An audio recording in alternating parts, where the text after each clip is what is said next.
UPSC clear किया, rank 570 IPS, becoming the youngest IPS of Gujarat at such a early age, and then people come to you and बोलते हैं आप बहुत नसीबदार है, यू आर वेरी लकी.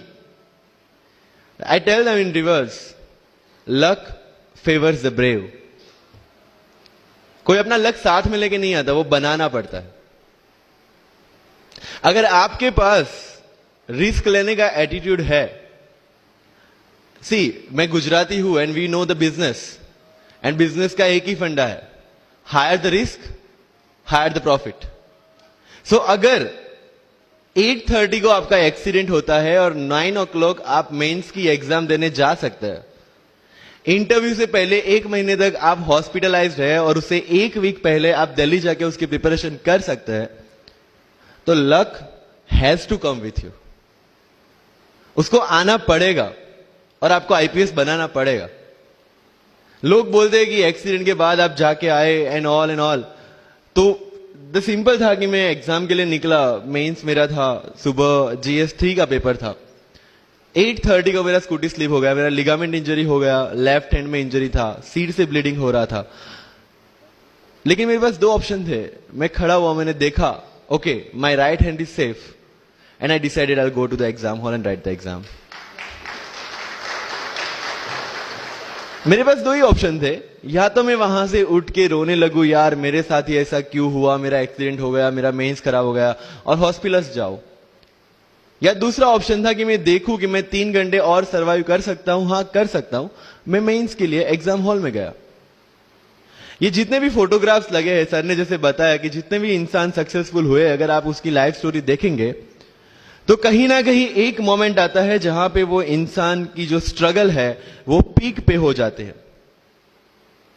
वो इस मोमेंट पे आपको डिसाइड करना है कि आपको वहां से यू टर्न लेना है या आपको वहां से आगे निकलना है. इन सब लोगों ने डिसाइड किया कि उनको वहां से आगे निकलना है. एंड दैट इज द फंडा ऑफ लाइफ.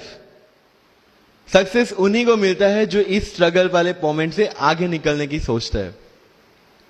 जब भी आपको लगे कि आपके सिर पे बहुत मुसीबत है, जब भी आपको लगे कि आप हर तरह से गिर चुके हैं, जब भी आपको लगे कि आपके पास कोई ऑप्शन नहीं है, तब एक चीज आप अपने दिमाग में लाइएगा कि यही मोमेंट है जहां से आपकी तकदीर बदलने वाली है.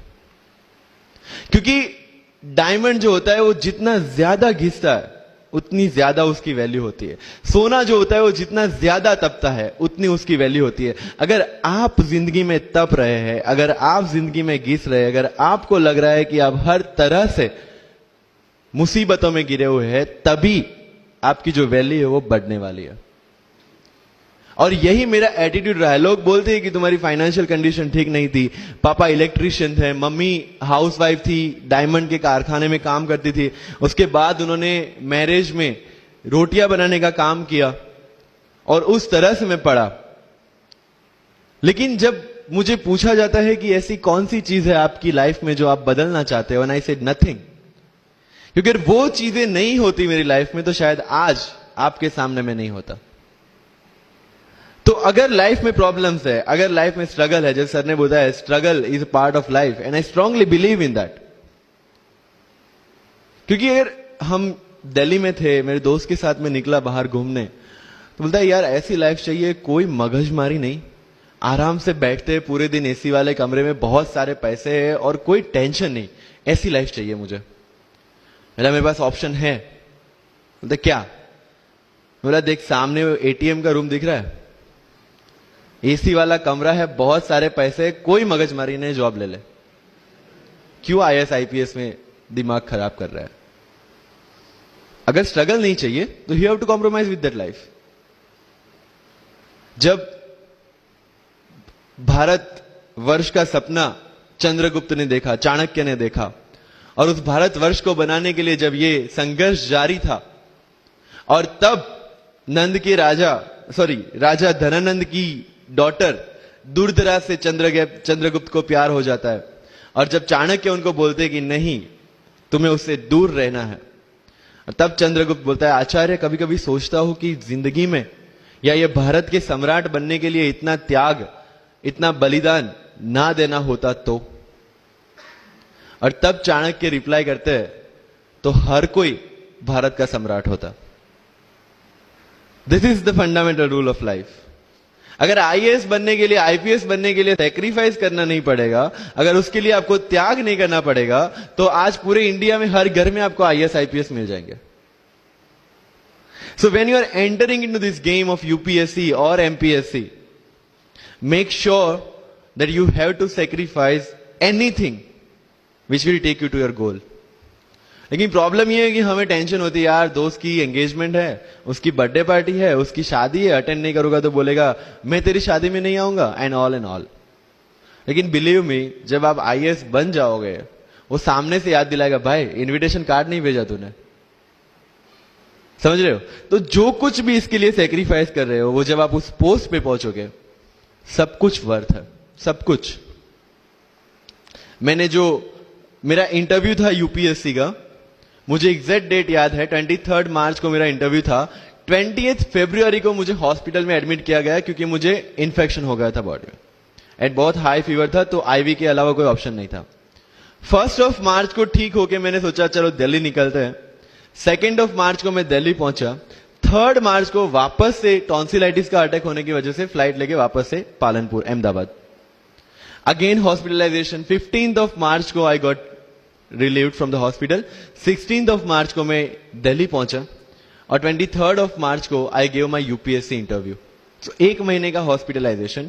उसके बाद जब दिमाग में ये था कि मेरे साथ जो लोग इंटरव्यू दे रहे हैं वो 1 महीने से प्रिपरेशन कर रहे हैं, एंड 1 महीने से मैं हॉस्पिटल में था, again I thought this is the moment to prove yourself. I went to the interview, और पूरे इंडिया में 2nd highest marks in interview. This is not to say कि मैंने कितना अचीवमेंट लिया, this is just to say UPSC is all about this. मैंने कोई preparation नहीं की थी यूपीएससी के लिए, इंटरव्यू के लिए, but again I scored good marks in interview, because UPSC सिर्फ आपका नॉलेज चेक नहीं करता। Make it very clear in your mind, जैसे सर ने बोला, it's a game of wisdom. आपको पहले ऑफिसर बनना पड़ेगा यहां से। यूपीएससी का काम तो सिर्फ थप्पा लगाना है कि हाँ ये ऑफिसर बन गया। जितने भी आईएएस आईपीएस ऑफिसर्स को आप मिलोगे, you will realise this thing कि ऑफिसर वाली क्वालिटीज इसमें पहले से है। आप जब प्रिपरेशन स्टार्ट करते हैं तभी से समझ लीजिए कि आपकी आईएएस और आईपीएस की ट्रेनिंग भी स्टार्ट हो गई। बिकॉज जो क्वालिटीज आपको चाहिए as an officer, as an IAS, as an IPS, क्या क्वालिटीज चाहिए? फर्स्ट ऑफ ऑल कॉन्फिडेंस, कि जब आप उस सीट पे बैठते हैं, आपके सामने कोई भी क्वेश्चन आएगा, you will be able to handle the issue. ये कॉन्फिडेंस लेके आपको उस सीट पे बैठना है। यही कॉन्फिडेंस चाहिए when you start the preparation. Decision making, अगर हर एक टॉपिक पे आप हर एक कोई पूछने जाते हैं, भाई इसमें कौन सी बुक पढ़ूं, इसमें क्या पढ़ूं, इसमें क्या करूं, then you are not suitable for this exam. लोग बोलते हैं कि 1 साल में प्रिपरेशन, जैसे मैंने जून 2016 में मैं दिल्ली गया, और जून 2017 में मैं अपियर हुआ, and I clear UPSC and GPSC. People से कि सर 1 साल की मेहनत में आपने एग्जाम क्लियर कर दिया। यस, टेबल और चेयर पे बैठ के करने वाली मेहनत 1 साल की थी, लेकिन उसके पीछे की मेंटल प्रिपरेशन कितनी पुरानी थी। जब मैं प्राइमरी स्कूल में था तब सोचा था कि आईएएस बनना है, और तब से मेरी जो जर्नी है, तब से मेरा जो टेम्परामेंट है, तब से मेरा जो एटीट्यूड है, वो इसी डायरेक्शन में था। जब कॉलेज में था तब मैंने एनजीओ स्टार्ट किया, 3 एनजीओ से मैं जुड़ा था। जब लोग सोशल मीडिया, व्हाट्सएप और फेसबुक पे बिजी थे, मैं वहां स्लम में जाके बच्चों को पढ़ा रहा था। क्यों? क्योंकि मुझे पता था कि फ्यूचर में यही काम करना है, क्यों ना अभी से उसकी ट्रेनिंग ले लो। So I have invested my each and every moment for this goal. Because जो पर्सनालिटी टेस्ट लास्ट में यूपीएससी लेता है, इंटरव्यू नहीं है वो, we consider it as interrogation. Interview को इंट्रोगेशन लेके चलते हैं, वहां पे पूछताछ होगी नहीं।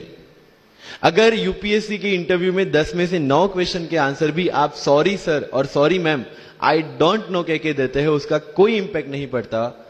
इंपैक्ट पड़ता है वो 9 क्वेश्चन न आने का प्रेशर आप कैसे हैंडल करते हैं।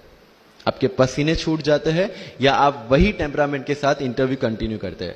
मार्क्स उस चीज के हैं, मार्क्स है आपकी सोच के। एक ऑफिसर के तौर पे जब आपको आईएएस या आईपीएस की सीट पे बिठाया जाएगा, how will you treat the citizens of this